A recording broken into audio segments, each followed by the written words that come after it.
last one was if you want to put up your hand, just write the word hand in the chat window, and then I'll see it and I'll call on you, and then it seems to function really, really well. So I need, we'll say 6 volunteers to get us started to share those 3 things. And I will go first while you gather up your bravery. My name is John. My pronouns are he, him. And I would, you know what? Part of me wants to believe that it would be Lumiere from Beauty and the Beast, the candlestick. But I think I actually am more compatible with the Beast. From a friendship perspective, I feel like we kind of bring, like, Lumiere and I maybe are too much in the same lane, and I would need some compatibility with the Beast. And so that's who I would go with. So yeah, don't be shy, I think is, number one on these Zoom workshops. So if you have something, so Miles, I see your hand going up, but I can't see everybody. So if you have to, I'm going to call on you in a second, but anybody else, instead of putting your hand up like this, just write hand in the chat window and then I'll get you. So Miles, yeah, why don't you go first? Hello, my name is Miles, pronouns he, him, and the character I would say would have to be... I don't know what the third question is. I would say Tyler Creator, just because just talking about jazz and just talking about chords and just like just music in general, just like having that conversation, I feel. You just feel like you guys would really hit it off? Yeah. All right, we'll take it. Tyler, the Creator. All right, somebody else?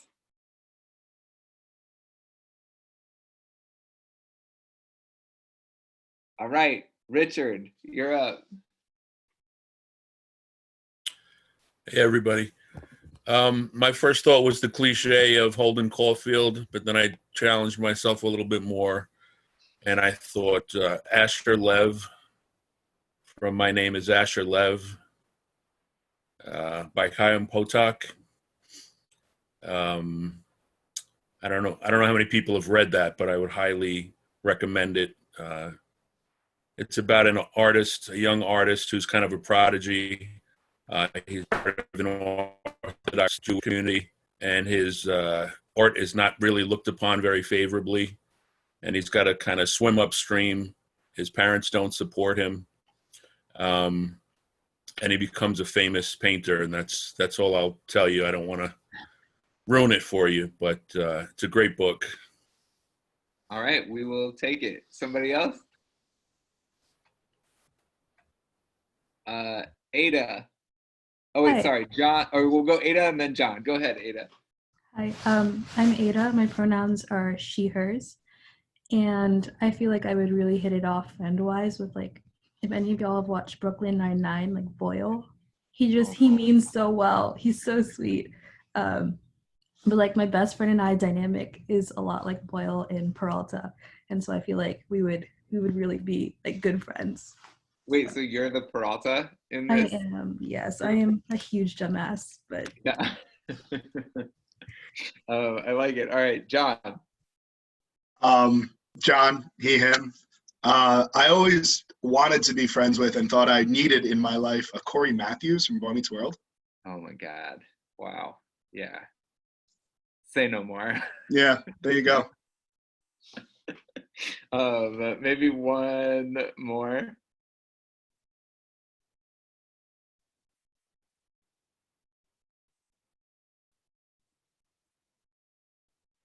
Yes, there we go. Adrian. Hi, my name's Adrian, she, her pronouns. And I definitely agree with Ada. However, I am going to say that the character that I probably would hit it off the most with would be Ben Wyatt from Parks and Rec. Yes. It's like, just if he needed someone to play Cones of Dunshire with him, I would just be like totally on board. So. Nice. I like it. Okay, so let's change lanes here for a sec.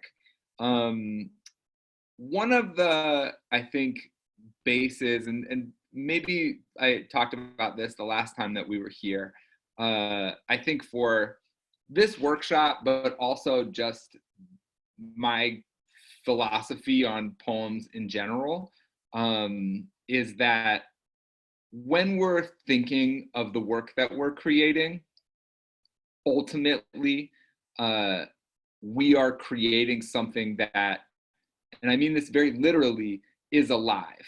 And because you're alive, you already know some of the components that make a living thing. And so when we think about the emotional truths of our poems, we know that in our own human bodies, that oftentimes moments are characterized by multiple emotions at once, oftentimes multiple truths at once. Sometimes we are artifacts of our own contradictions, right? There are moments where you are simultaneously celebrating and mourning at the same time. And so I think it's really useful when we think about the poems that we create, that part of what we're looking to do is to allow them to be as full emotionally as possible. And so when we start out, sometimes we're like, oh man, I'm angry. And thus, before you've even written the poem, you are naming the poem singularly an angry poem, as opposed to asking how the anger that you feel might manifest itself into this thing that will have the same emotional life that any living thing comes from, right? Anger is often joined with love, right? Love is oftentimes the root of heartbreak. And so we want, and tragedy and comedy are so intertwined as well.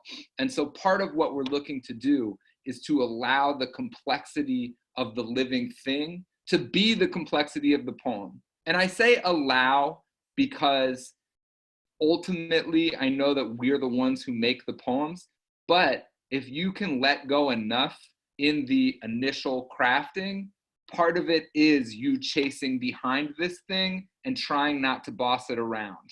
It's like trying to let it become the thing that it actually wants to become. So we have a couple of voices in our heads, I think, that if I can simplify it, get us there with poems, all right? And I wanna start out with a free write. And I know that free write is a word that many people have, many people use, and I think honestly, the more definitions of it, the better. The whole goal of it is to expand the definition as far as it can so that you find your own door. Your door won't look like my door. And so if we could just real quick in the chat window, just first words that come to your head when you think of the word free write would be really helpful. No stopping. Yes. Flow. I like it. Associate. I like that. Off the cuff. Trap door is very good. Subconscious. Yep. Subconscious and consciousness. I like morning time. Yep. There's like a ritual component to that. Stream, liberation, keep going. Yeah. Stretching. We'll go for another childhood freedom. Yes. That's great. Okay. So ultimately, I think all of those really work, okay? The one that I want to add, and this is more of a rule, maybe the only rule, is nonstop, and then secondary to nonstop. Secondary because nonstop you can control, and the other one is a goal, is presence, okay? It's nonstop, but I would imagine that the folks who are in this room right now are at least able to kind of check out and be like bibble babble, scribble scrabble, words, and get yourself to 7 minutes, right? That's an initial hurdle, but I would imagine if you're taking a poetry workshop on a Thursday night, that you've gotten there, right? And so I say presence because I think it can be really hard sometimes to recognize that that's different from expectation of having a destination in what you're writing, okay? You can be present and have your brain be all over the place and just writing whatever comes through, okay? And so I want you to be nonstop with it, but if you feel your brain going away, that's okay. I think this is why we call it a practice. This is a muscle that we're working on. You just say, oh, there I go. Oh, I started worrying about what I was going to eat for dinner. Now I'm back, right? And you just keep on bringing it back so that you're present with whatever it is that you're writing, okay? I say that because I think oftentimes when we're writing, we have two different voices. And honestly, you need both of them. One, and this is the one that we're focused on in the free write, is the part of you that has something to say, okay? It is the part of you that wants to get words out. The other one is the critic. And you need the critic. I don't mean the critic only, the critic can turn against us and be a weapon, but we need the critic is responsible for your sense of taste. If you are trying to edit your poems into a finalized version, you need the critic to tell you what can go and what needs to stay. What you don't want to find yourself in is a position where the critic is significantly louder than the voice that has something to say. And oftentimes I think you get there if you have a few poems that you're really happy with, and then all of a sudden you feel some sort of pressure to contend with the thing that you've done that made you happy. And then you sit down and your critic is like, oh, I've tasted enough to know that I know what goodness looks like and you don't got it. And you just like close your journal and you put it away and you tell everyone that you are focused on living right now instead of writing, and you'll get back to it. Which there's room for that, but I just think it's really useful to understand that this voice, the one that has something to say, is a muscle that we must develop and keep sharp as we keep the critic, okay? Sorry, I got a question. How do you keep yourself from accidentally chasing goodness versus authenticity? I don't know. I mean, it's a dance, right? I think it's really useful to think about it as separate muscles that we work on. I don't know why I always like bring it to a gym or something like that. I don't even go to gyms, but it's like if you're working on your biceps, that's different. Your authenticity muscle is a different muscle than your chasing goodness muscle. And chasing goodness, having ambition is not inherently bad. It's about being aware of the ways in which those things come together and work. So when we do the free write, we're working exclusively on this voice, okay? Doesn't mean the critic's not gonna be there. When the critic shows up, you're like, oh, it's not your turn yet, okay? This is just letting this come out, right? Okay, every once in a while, actually, yeah, okay. So we're gonna do that, and then every once in a while, I am going to put a new word into the chat window. All right, when I put a word into the chat window, it's not meant to shift everything up for you. I just want you to use that word in some way. All right, if you want to change it to use it, that's great. Okay, if I put practice and you put practical, that's fantastic. All right, anything you want. If I say gown and you put groan, or you make somebody groan in your whatever you're writing, like all that works. It's however you associate with it is fine. All right, it's meant to help you, not to constrain you. So nonstop, we're gonna go for 7 minutes, and then we're gonna check back in and really get into the meat and potatoes of the workshop. All right, I'm gonna play some music for you while you do that, but feel free if you're someone who doesn't like writing to music to just mute me or mute your computer. All right, any questions? Cool. All right, we'll start on the count of 3. 1, 2, 3, go.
change, oh, and fall,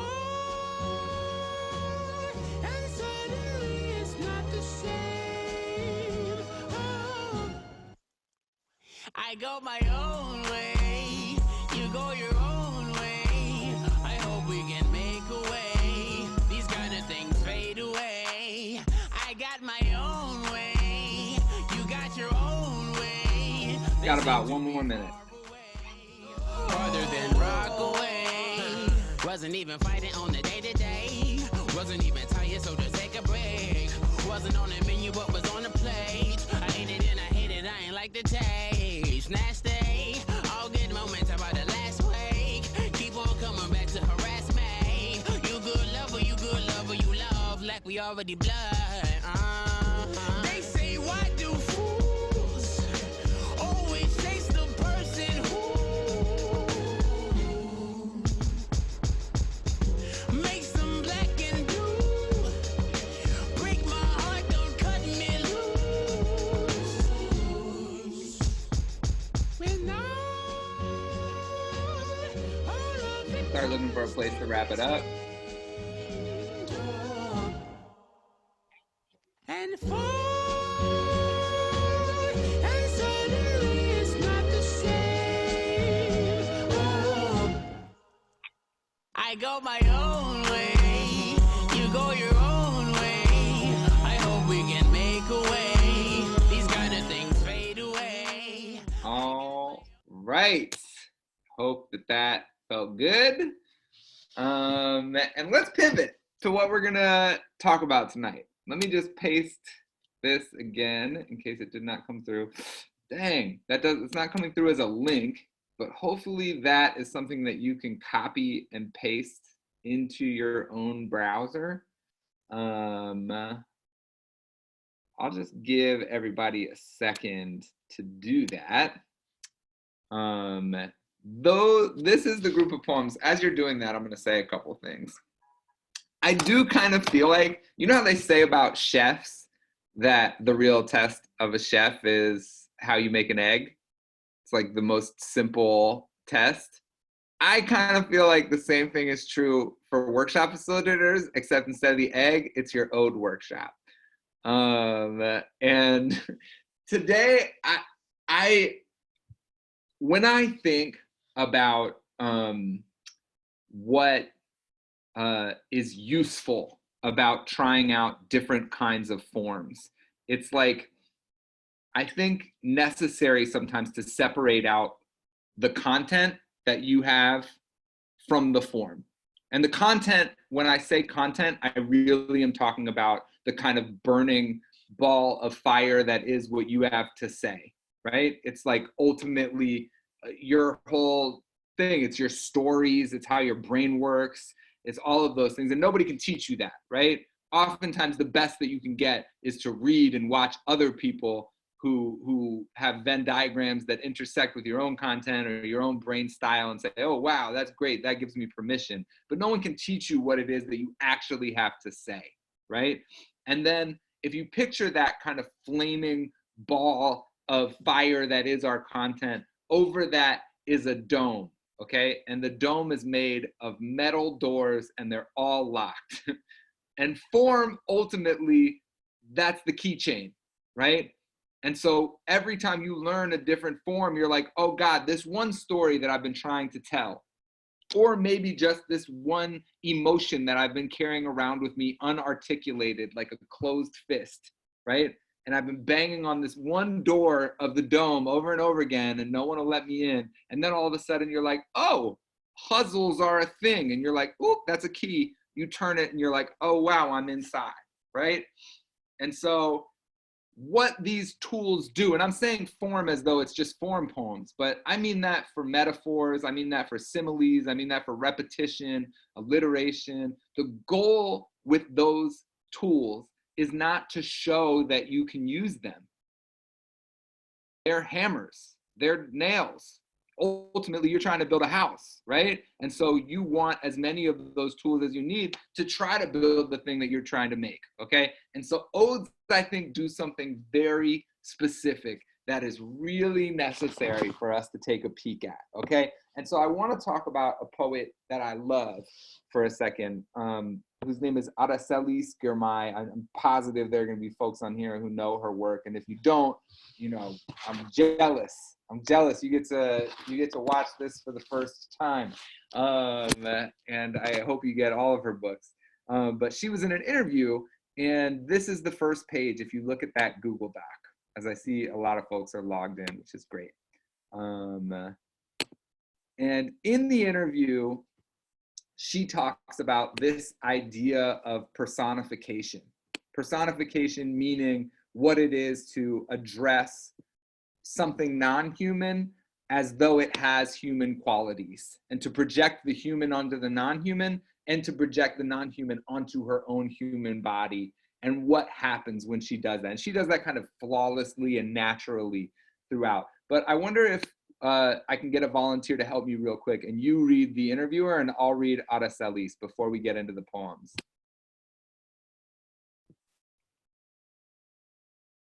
You can just throw the word hand down there. Jennifer? All right, you got it. Okay, where are we at? We're going to dive right in. The personification in Kingdom Animalia reads as less a poetic tool than, I can never pronounce that word. Pedagogy, sorry, on understanding the world. The sky, the dirt, the wind, they all have mouths and desires. How do you land on your discoveries when ascribing emotion to non-human things? For me, each poem is a discovery and a map of the discovery. With Kingdom Animalia, most of the poems started with a series of questions, or a question about an idea of common descent. How is everything related to every other thing? How can questions I have of the non-human elements of the earth help me to ask questions of my human body, and vice versa? I think that attributes of non-human bodies help me to understand my own history and body, just as much as thinking of non-human elements as bodies or systems somehow akin to human bodies. In thinking of ascribing emotion to non-human things specifically, I'm trying to think of an example of when that happens. For instance, when the dirt's the only animal who will sleep with you and touch you with its mouth, or addressing the boy in the park by saying, "God bless you," on your back, making flowers without a woman or a man, and only the sky to call you husband, and only the air to suck you clean. I suppose thinking of various bodies, cloud, goat, childhood self, nation, as systems. Systems that need things to work. Systems that can be powerful or vulnerable. Remembering that anything is both system and part of a system. This idea somehow helps me to imagine various desires or interiors for any given thing. What does need look like in the context of the mosquito? Might this reveal something new about need? It's tricky, I suppose, because my poems are deeply human, or at least made by a human being, I hope, and also concerned, obsessed with reattributing the characteristics of the non-human to the human and vice versa. Each poem is a record of a kind of attempt to do this, not a resolved shedding or reattributing necessarily, but the attempt. So there's a way that the tool of the question has been a very useful point of departure and or frame in carrying me toward the discovery. Whew, okay. So I think part of why I show that before we look at odes is a few different things. A, I think she lays a kind of framework for how we begin to think about what it is to write an ode. How if you are truly going to write an ode to your water bottle, or an ode to the plant that sits next to my bedside table, or an ode to my, grandmother's glasses, ultimately, when you're sitting down, you really are making the attempt to construct the system of that thing. So when you say ascribing human emotions to it, you're not just ascribing emotions to it, you're ascribing desires and needs and private shames and excitements and all of the other things that kind of make you as you do your imagining. And so when she's saying it, it's like, wow, yes, to write an ode to a mosquito changes the way in which you view mosquitoes, and there's value in that, right? But she's also saying, what if I look at the idea of need through the lens of the mosquito?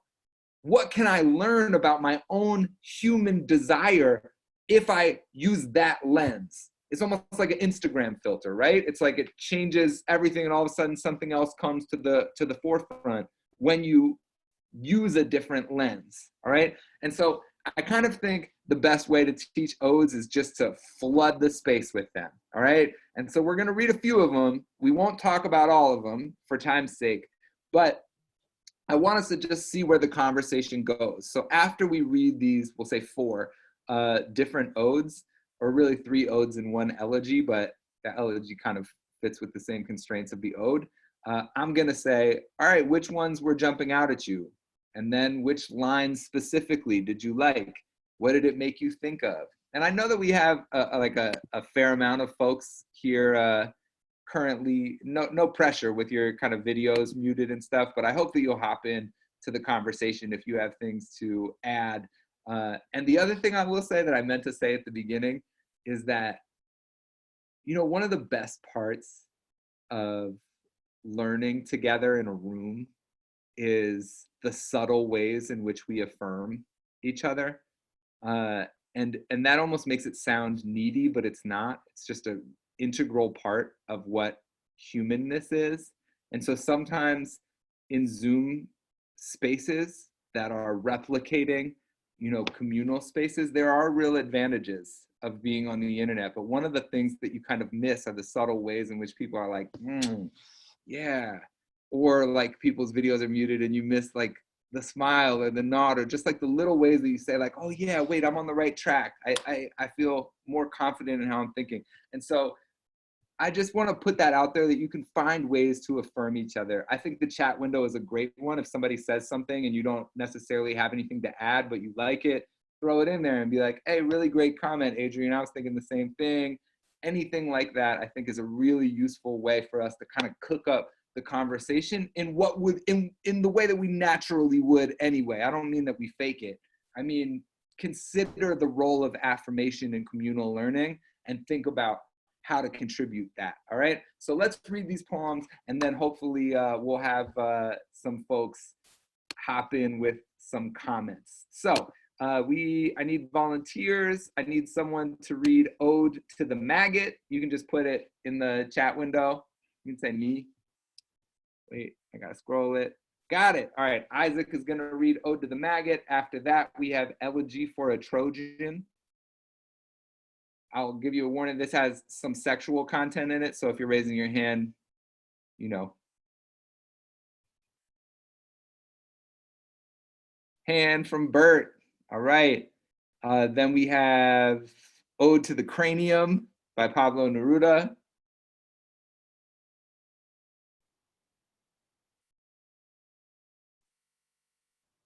Miles, there we go. And then we have Ode to the Letter R, which is by Araceli Skirmay. And I would say, all right, Sydney, got it. That's great. And then there's Ode to Sleep by me, but I think we'll skip that one. You can read that later. Okay, so let's do it. Let's start with Ode to the Maggot. You know who's reading what, and I would just say after one poem is done, the next person, give it like 5 seconds for us to all take a deep breath and let it wash over us, and then you start. Okay.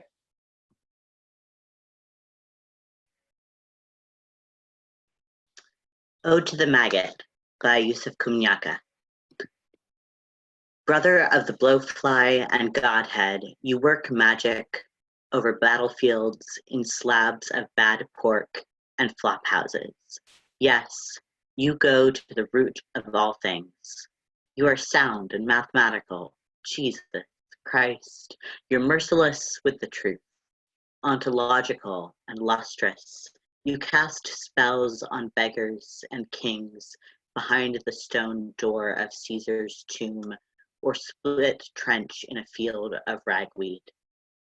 No decree or creed can outlaw you as you take every living thing apart.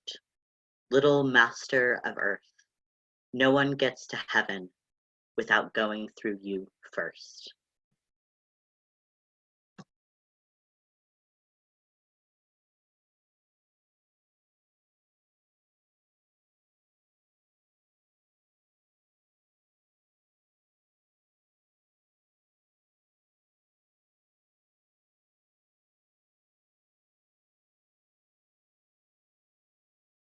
Next up, I forget who it was. It's me. Sorry, y'all. All right. Elegy for a Trojan. Latex moon rising in the sky of my sex. The night we met, my hyena streaked the sheets with untamed glee. Ooh-wee! Since the day I watched you swallow whole my health, teacher's eggplant, I have breathed your name. Citizen of Troy, fallen in flame, I've scanned your tragic tale. Of your plight, I'll say it, plain, you got fucked. So tell me, how many times have you spared me from hollow stallions brimming with deadly little men? Too flushed you are to say, hell, I wouldn't believe you anyway. Pinocchio, pancake flip, pinch your tip and watch your nose grow. Caught on floors of the responsibly misbehaved, billboarding left eyes back when TLC first raged. This, I know, you left my body intact with tailed tragedies in tow. Lengthened yourself to lengthen my days. But don't nobody love you when you broke. The morning after you did, down slid an atomic pill, detonating deep within my ecology. Old friend, consider this, an apology wrapped in so long, resting on a silver tray. Trojan, I regret to confess, there were times I felt only you in the dark. And we have been strangers too, more than I can say.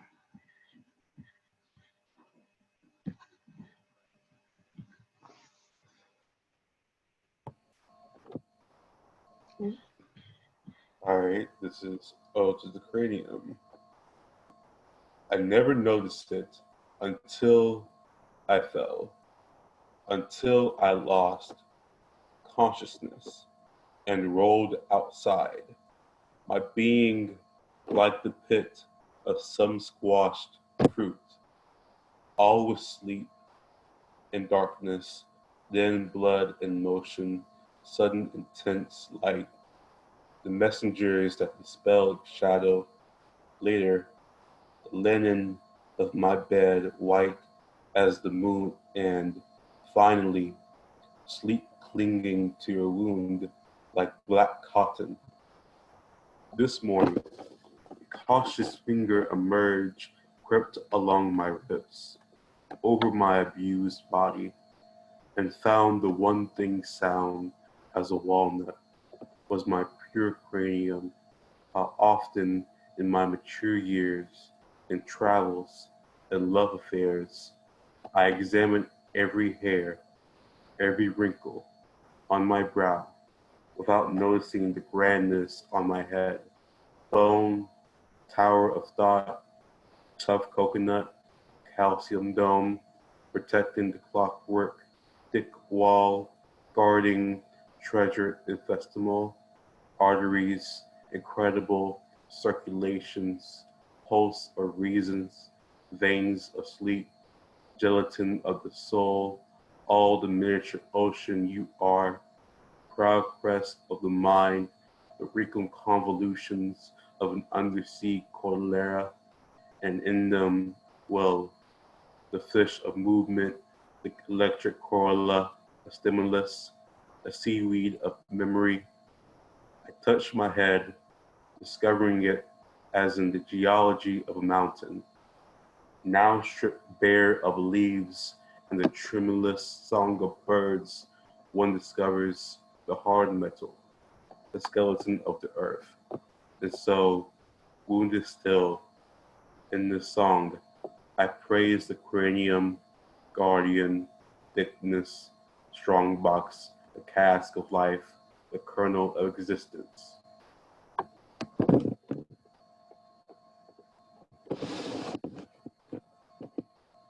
Ode to the Letter R by Aracelis Gourmet. Little propeller working between the two fields of my A's, making my name a small boat that leaves the port of Old San Juan or Ponce with my grandfather, Miguel, on a boat, or in an airplane with 100 or so others, leaving the island for work, cities, in winters that would break their bones, make old men out of all of them, factory workers, domino players, little islands themselves who would eat and be eaten by Chicago, New York, the wars they fought without being able to vote for the president. Little propeller of their names, Francisco, Raimundo, Arelis, Margarita, Hernan, Roberto, Reina. Little propeller of our names delivering the cargo of blood to the streets of Holyoke, Brooklyn, New London, Ojai, where the teacher says, say your name sweetly, and the beautiful propeller working between the two fields of my A's and the teacher saying, oh, you mean Araceli's, or Roberto, or Margarita, like the drink, and the R sounding like a balloon, deflating in the room, sad and sagging. I am hurt. It is as if I handed her all my familiar trees and flowers, every drawing of the family map, and boats and airplanes and cuatros and coquis, and she used her English to make an axe and tried to chop them down. But our little propeller of my name, small and beautiful monster, changing shapes, you win. You fly around the room, little bee, upsetting the teacher and making all of class -310A laugh. You fly over the yard in our mouths. As our bodies make airplanes over the grass, you, little propeller, are taking over the city.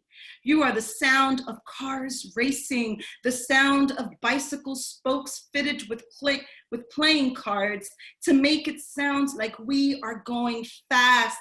This is our ode to you, little R, little machine of our names, simple as a heart, just working always there. When we go to the grocery, there in the songs we sing in our sleep. Woo! And the crowd goes wild. That was great. Thank you to each of the readers. You did excellent. And yeah, let's talk about them. You can use the chat bar to put your hand up. Please don't be shy. And if we get a queue of hands, then that's great. So you can start with just which of the poems are jumping out at you the most, and then which lines. And then if you want to talk about specific parts, things that you liked, things that you noticed, things that you wondered, all that stuff is really, really useful.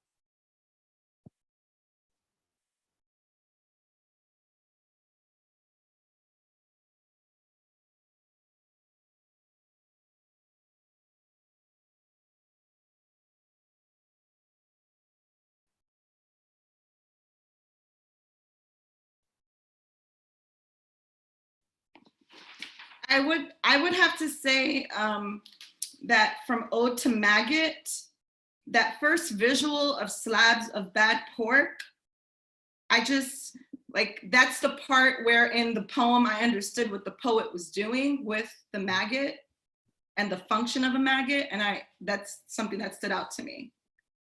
Yeah. Yeah, let's stay on that one. What other parts did people notice on that? Thank you, Sydney. Well, I got something. Yeah, so just be sure, it's working now, but use the hand, just right hand in the chat function, and then I'll call on you, and then we can kind of get a list of folks to keep it organized. But yeah, go ahead, Jennifer.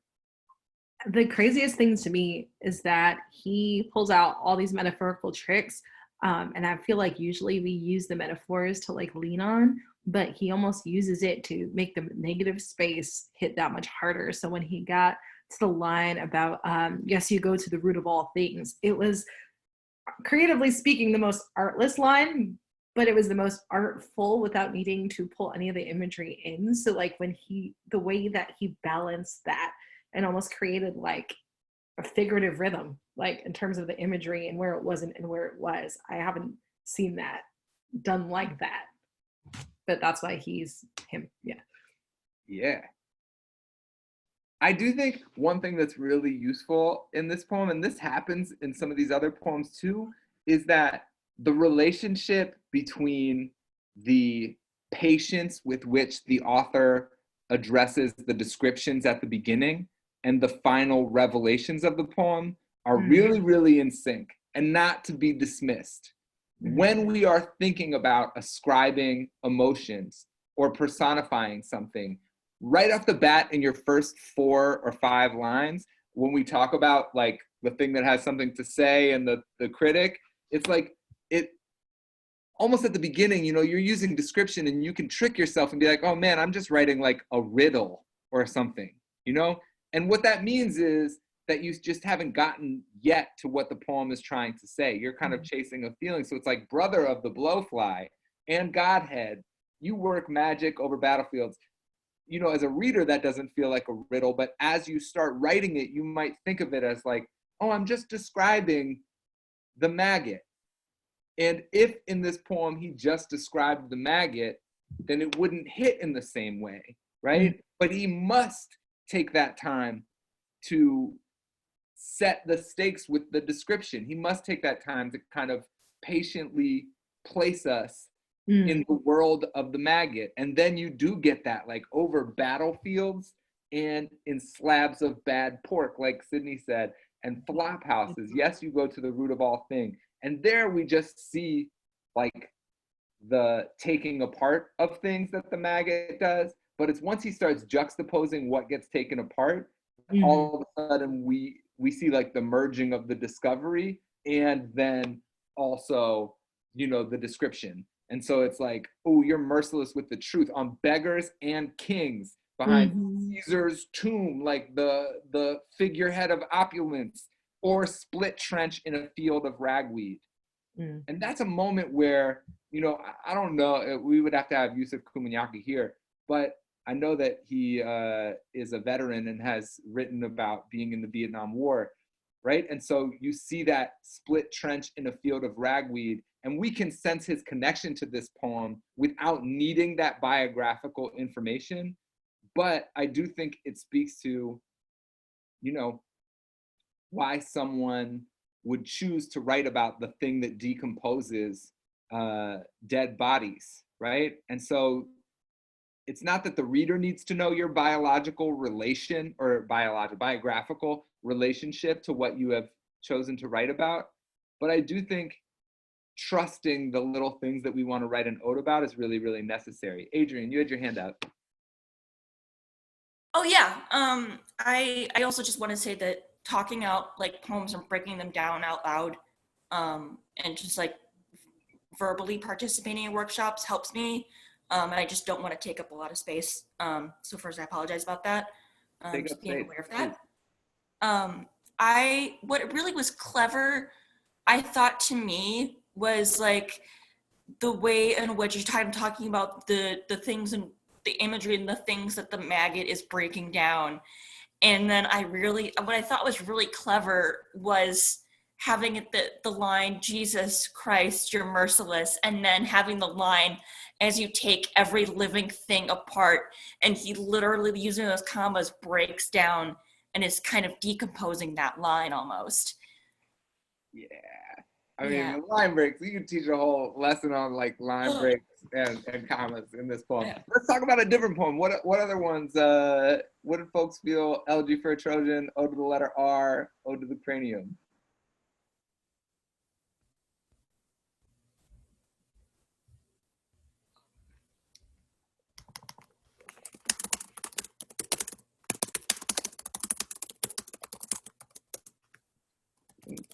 Yeah, go ahead, add something real quick. Yeah, I just wanted to say, before we go to the other poems, Elegy for a Trojan, I initially, when reading the title of the poem before we started the workshop, I didn't know what the poem was going to go into. I was like thinking like, okay, Trojan War, Trojan Horse. And then when it got into the actual content of the poem, the way in which it kind of turned, and we're like, okay, that's what this poet is talking about.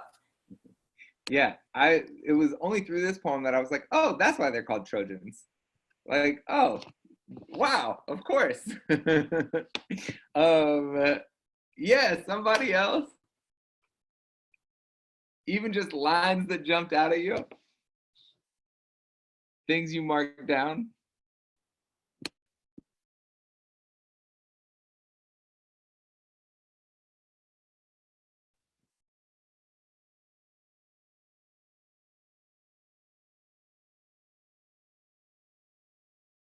There we go, Miriam. Yeah, I love the stanza. Since the day I watched you swallow whole my health teacher's eggplant, I've breathed your name. Like, just like, wow, punch across the face. Yeah, why? Why? I don't know. I mean, give it a shot. I guess the eggplant there really just makes something so visceral and almost like grotesque about the start of this poem. And then I felt like we were kind of balancing back and forth between it being like really beautiful language and something that is grotesque, or that the imagery is really harsh. Yeah. Anybody want to add anything about that poem?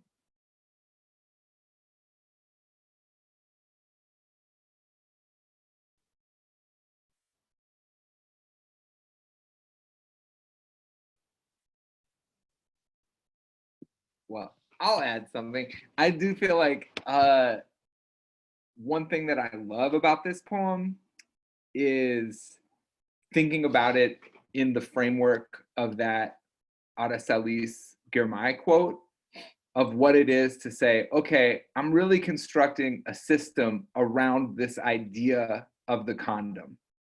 And through the condom, we get access to a story that we maybe wouldn't have before. But it also does the lens shifting that I think Ara is talking about, where it's like, okay, tell me how many times you've spared me from hollow stallions brimming with deadly little men.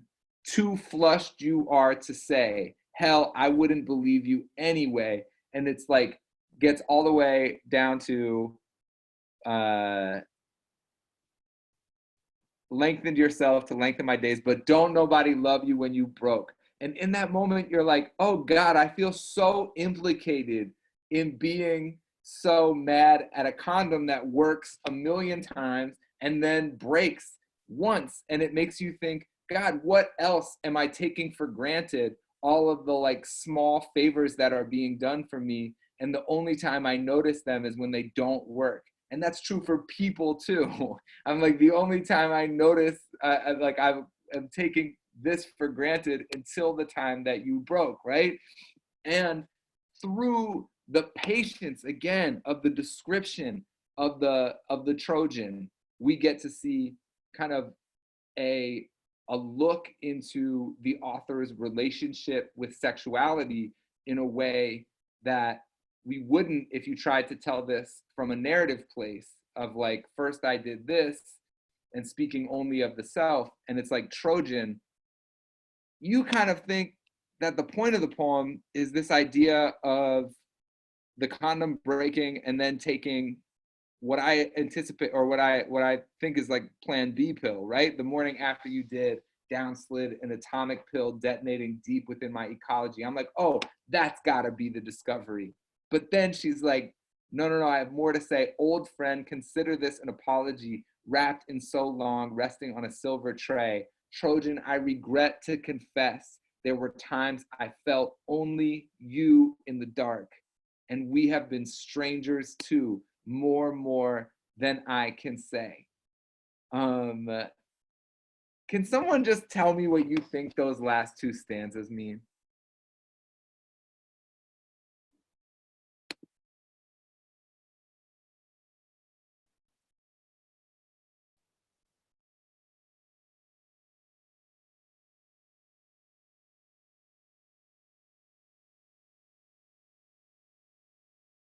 Yeah, give it a like hand. John, yeah. I mean, it shows that there, I mean, if you're just asking what it means, for me, at least when I read it, I see that like there are times where like the Trojan has been used and that was really the only connection that was made. And then sometimes I think that the Trojan has not been used at all, or was not present in sex. So I think that sometimes the connection was actually just with the fact that there was a condom, or sometimes there was the connection of the lack thereof, and maybe like missing it almost. Yeah, it's so thick with narratives there, where you're like, oh my God, Trojan, I regret to confess there were times I felt only you in the dark is one of the loneliest lines I feel like I've ever read in my life. Yeah. It like speaks so deeply to meaningless or not to like, I want to say meaningless, but it's not necessarily that, but just like sex without intimacy.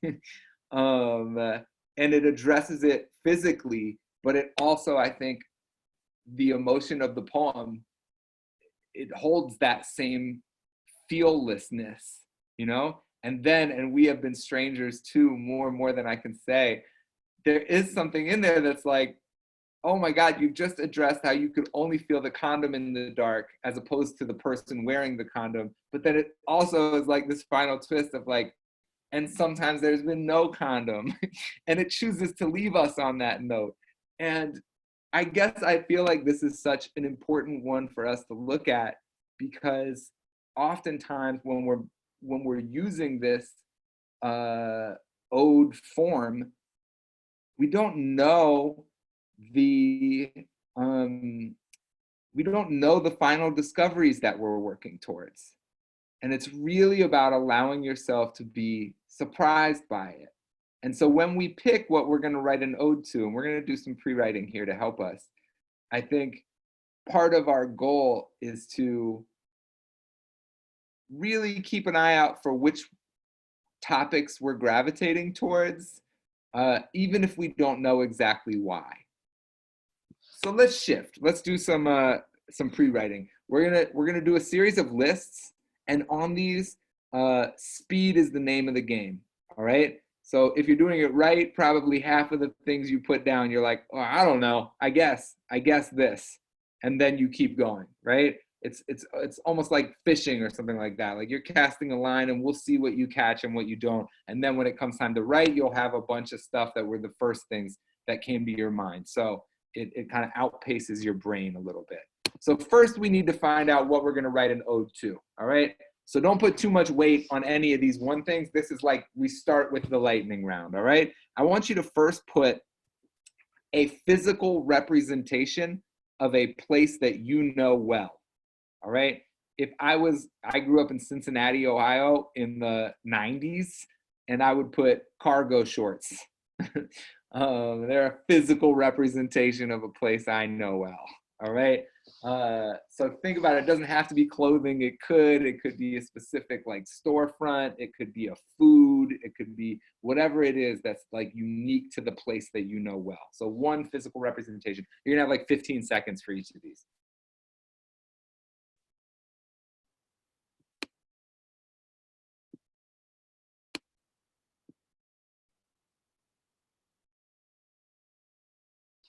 All right, next, I want you to think of one part of yourself that you're proud of, just one aspect of yourself that you're proud of, and then one physical representation of that thing that you're proud of.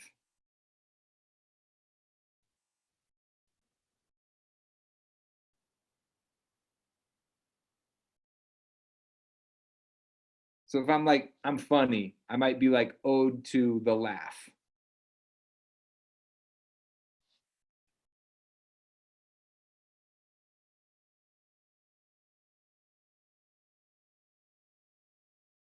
All right, and while we keep it on the body, let's go with your least favorite body part.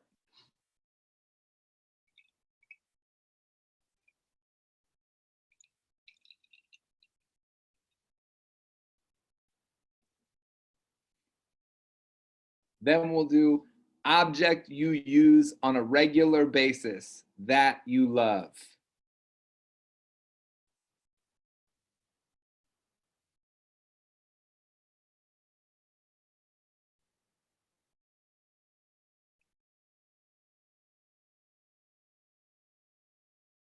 Then we'll go object that you wish you didn't use as much as you do.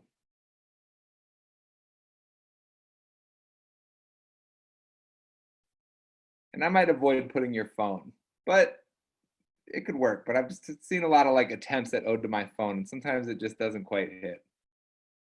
But maybe today's the day.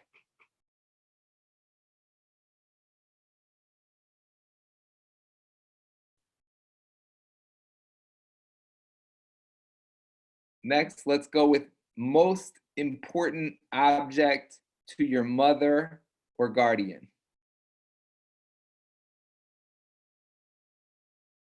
If not most, then an important object to your mother or guardian.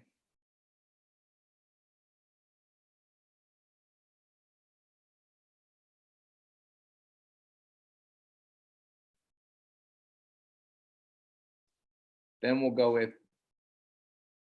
something you still have that you shouldn't.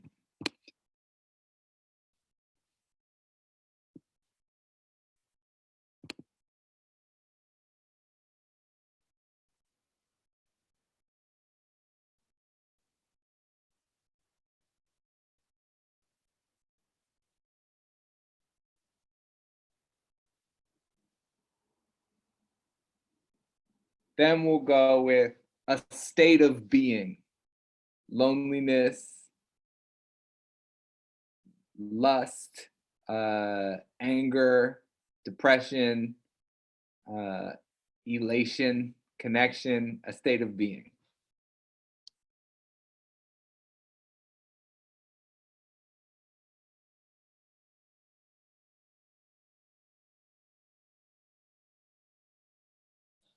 And the last one, you've already, you've got the hang of it. It's a wild card. You choose your own. Just one thing that maybe my list don't encompass, but that you could write an ode to.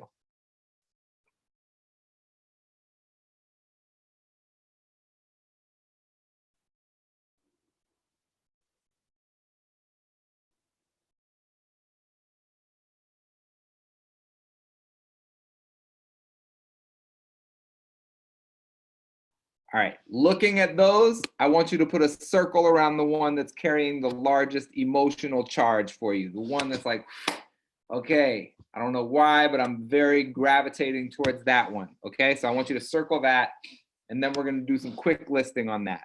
All right, so everyone should have one subject now. This is your ode subject. That's very exciting.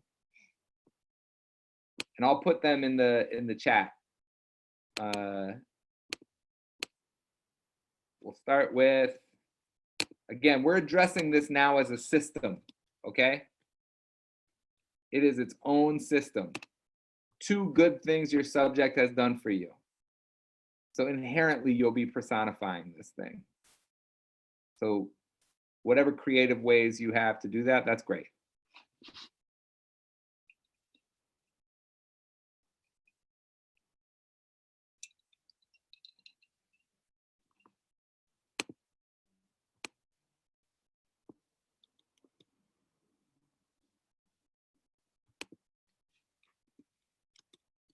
Two good things it's done for you, 2 bad things it's done to you.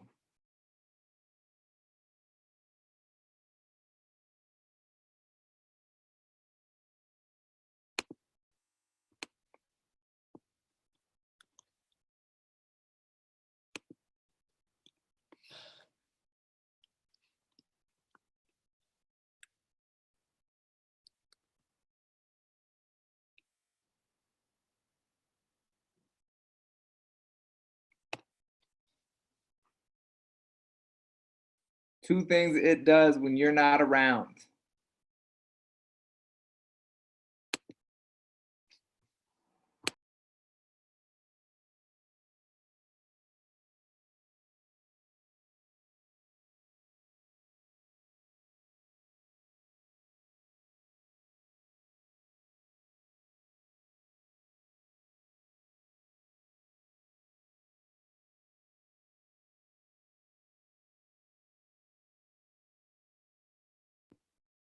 Right? You are the sound of, and it could be, you could replace that with taste, sight, smell. You can do a mix and match, is fine, but use the senses. You are the sound of this. You are the smell of this. You are the feel of this, the taste of this.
Two things that make it beautiful, 2 things that make it ugly.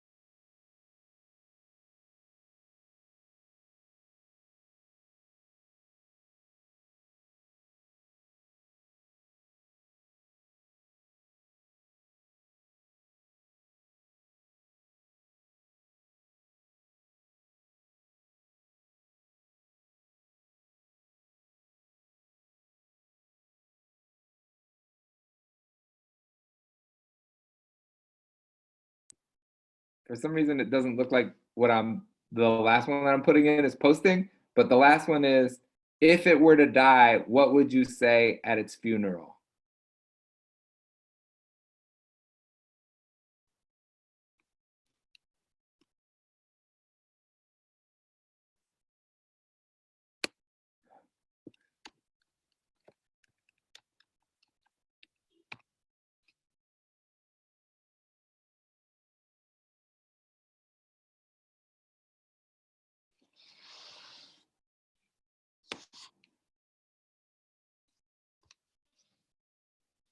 All right, your prompt, as you might suspect, and this I've got to say, okay, your prompt is, of course, to write an ode to this thing.